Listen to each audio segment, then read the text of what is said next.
ఏ స్థాయికి దిగజారినవు కేటీఆర్?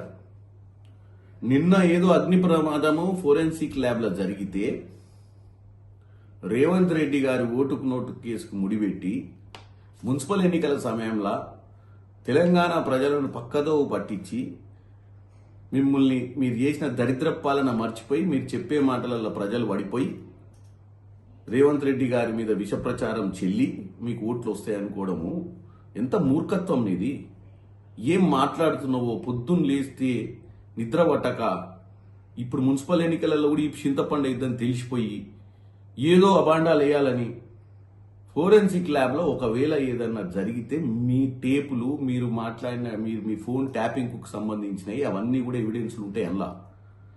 ఇలా నాకేం డౌట్ వస్తుంది తెలుసా? నీ అంతా నువ్వు ముందే వచ్చి రేవంత్ రెడ్డి మీద అభియోగాలు వేసినావు అంటే అసలు నీకేమన్నా అస్తం ఉందా?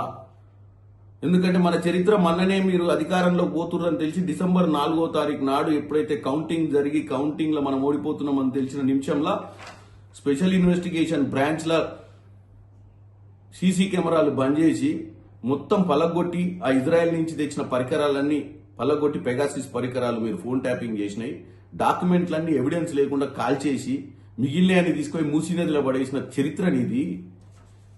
ఇవాళ ఏమైనా జరిగితే ఈ ఫోరెన్సిక్ ల్యాబ్లో కనుక ఏదన్నా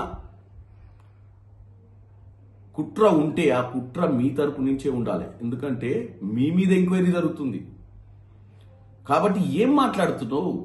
ముఖ్యమంత్రి రేవంత్ రెడ్డి గారికి ఫోరెన్సిక్ ల్యాబ్లో మిమ్మల్ని ఎండగట్టనికే ఫోరెన్సిక్ ల్యాబ్కు పంపించినటువంటి ఎవిడెన్స్లే ఉంటాయి అలా.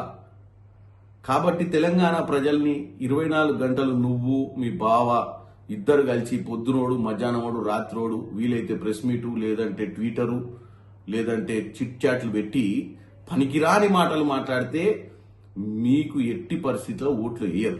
ఓట్లు వేయాలంటే మన దరిద్ర పాలన గురించి మీరు క్షమించమని కోరండి. ఫస్ట్ మిగులు రాష్ట్రాన్ని అప్పుల రాష్ట్రం చేసినందుకు నువ్వు మీ నాయన మీ బావ ముగ్గురు వచ్చి 3 కోతుల మాదిరిగా కూర్చొని శంపలు చెవులు పట్టుకొని కూర్చొని తెలంగాణ ప్రజల్ని క్షమించమని అడిగితేనన్నా తెలంగాణ ప్రజలు మీ సైడ్ చూస్తారు.